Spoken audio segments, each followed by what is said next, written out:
Sufrimiento y el final del sufrimiento. Los budistas han conocido desde siempre la interconexión de todas las cosas y ahora los físicos la confirman. Nada de lo que ocurre es un suceso aislado, solo aparenta serlo.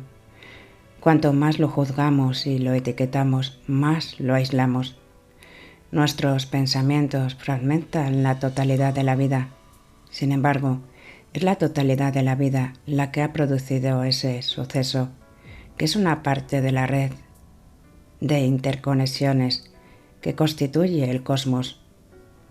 Esto significa que cualquier cosa que es, no podría haber sido de otra manera.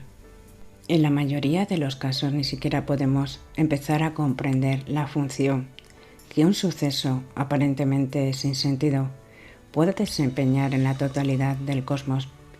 Pero reconocer dentro de la inmensidad de la totalidad puede ser el principio de una aceptación interna de lo que es y nos permite realizarnos con la totalidad de la vida. La verdadera libertad y el final del sufrimiento estriba en vivir como si hubieras elegido deliberadamente cualquier cosa que sientas o experimentes en ese momento. Este alineamiento interno con el ahora es el final del sufrimiento. ¿Es imprescindible sufrir? Sí y no. Si no hubieras sufrido como has sufrido, no tendrías profundidad como ser humano, ni humildad, ni compasión. No estarías leyendo esto. El sufrimiento abre el caparazón del ego, pero llega un momento en que ya ha cumplido su propósito. El sufrimiento es necesario hasta que te das cuenta de que es innecesario. La infelicidad necesita un yo fabricado por la mente, con una historia, una identidad conceptual. Necesita tiempo, pasado y futuro. Cuando retiras el tiempo de tu infelicidad, ¿qué queda? Únicamente este momento tal como es. Puede ser una sensación de pesadez, agitación, tiritez, enfado o incluso náuseas. Eso no es infelicidad y no es un problema personal. No hay nada personal en el dolor físico humano. Simplemente es una intensa presión y una intensa energía que sientes en algunas partes del cuerpo. Al prestarles atención, la sensación no se convierte en pensamiento y de ese modo no reactiva el yo infeliz. Observa qué ocurre cuando dejas que la sensación sea. Surge mucho sufrimiento, mucha infelicidad, cuando crees que es verdad cada pensamiento que se te pasa por la cabeza. Las situaciones no te hacen infeliz. Puede causarte dolor físico, pero no te hacen infeliz. Tus pensamientos te hacen infeliz. Tus interpretaciones, las historias que te cuentas, te hacen infeliz. Los pensamientos que estoy pensando ahora mismo me hacen infeliz. Cuando te das cuenta de este hecho, rompes tu identificación inconsciente con dicho pensamiento. ¡Qué día más horrible! Él no ha tenido el detalle de devolverme la llamada. Ella me ha decepcionado. Pequeñas historias que nos contamos y contamos a otros, a menudo en forma de quejas. Están diseñadas inconscientemente para enlazar nuestro siempre deficiente sentido de identidad, haciendo que nosotros tengamos razón y la otra persona que esté equivocada.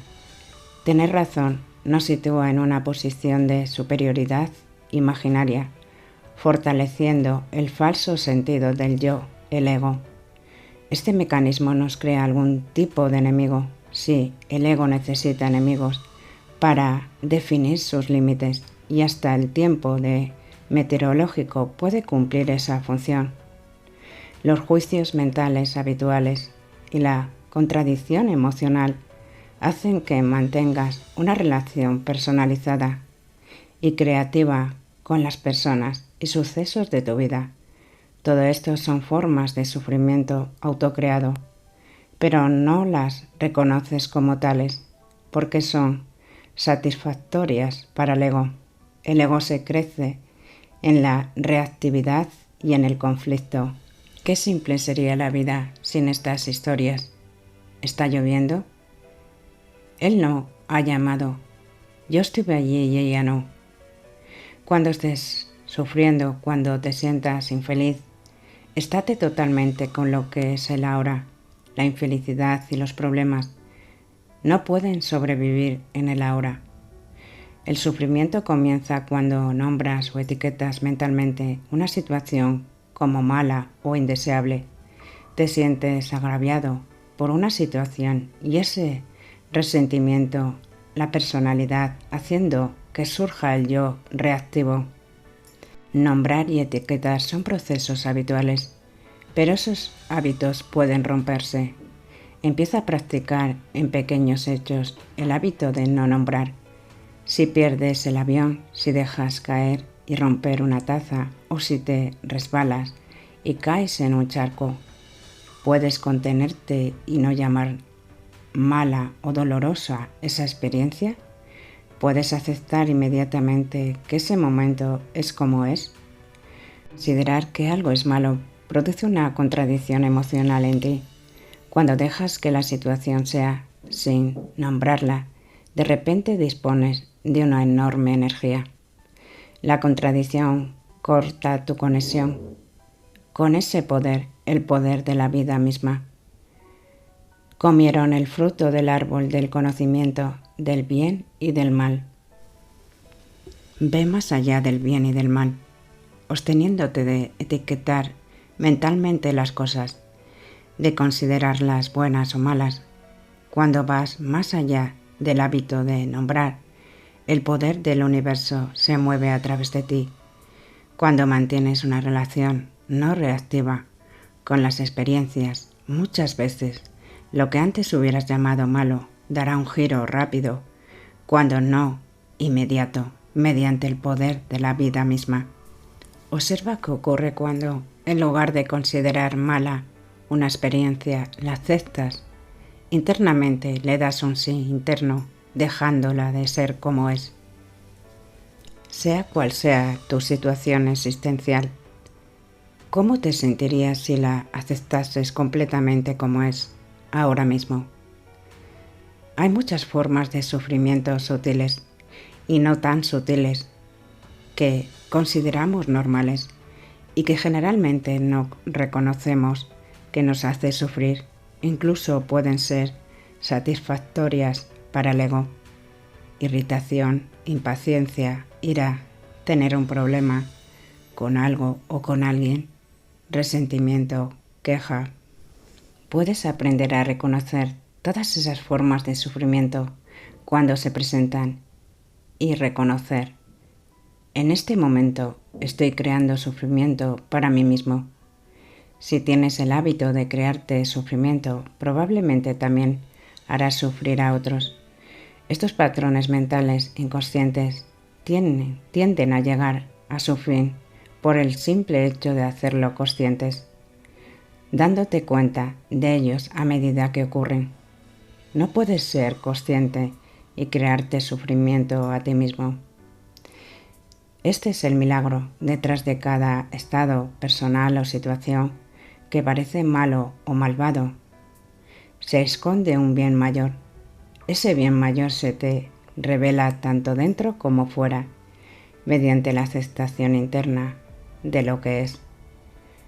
No te resistas al mal, es una de las más altas verdades de la humanidad.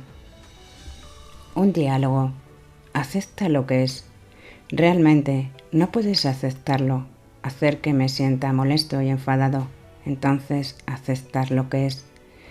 Aceptar que estoy molesto o enfadado. ¿Aceptar que no puedo aceptarlo? Sí, lleva la aceptación a tu no aceptación. Lleva rendición a tu no rendición. A continuación observa lo que ocurre. El dolor físico es uno de los profesores más severos que podemos tener. Sus enseñanzas es la resistencia, es inútil. Nada podría ser más normal que el deseo de no sufrir. Sin embargo, si puedes abandonar esa actitud y permitir que el dolor esté presente, tal vez sientas una sutil separación interna del dolor, como una separación entre el dolor y tú, por así decirlo. Esto implica sufrir conscientemente y voluntariamente. Cuando sufres conscientemente, el dolor físico puede quemar rápidamente el ego en ti, ya que el ego está compuesto de gran medida de resistencia. Lo mismo es válido para la incapacidad física extrema. Ofrecer tus sufrimientos a Dios es otro modo de decir lo mismo. No hace falta ser cristiano para comprender la profunda verdad universal contenida simbólicamente en la imagen de la cruz. La cruz es un instrumento de tortura. Representa el sufrimiento más extremo, la mayor limitación y la mayor impotencia con la que un ser humano puede toparse. Entonces, de repente, ese ser humano se rinde, sufre voluntariamente, conscientemente, y eso queda expresado en palabras: hágase tu voluntad y no la mía. En ese momento la cruz, el instrumento de tortura, muestra su cara oculta. También es un símbolo sagrado, un símbolo de lo divino. Lo que parecía negar la existencia de cualquier dimensión trascendental en la vida se convierte mediante la rendición en una abertura a esa dimensión trascendental.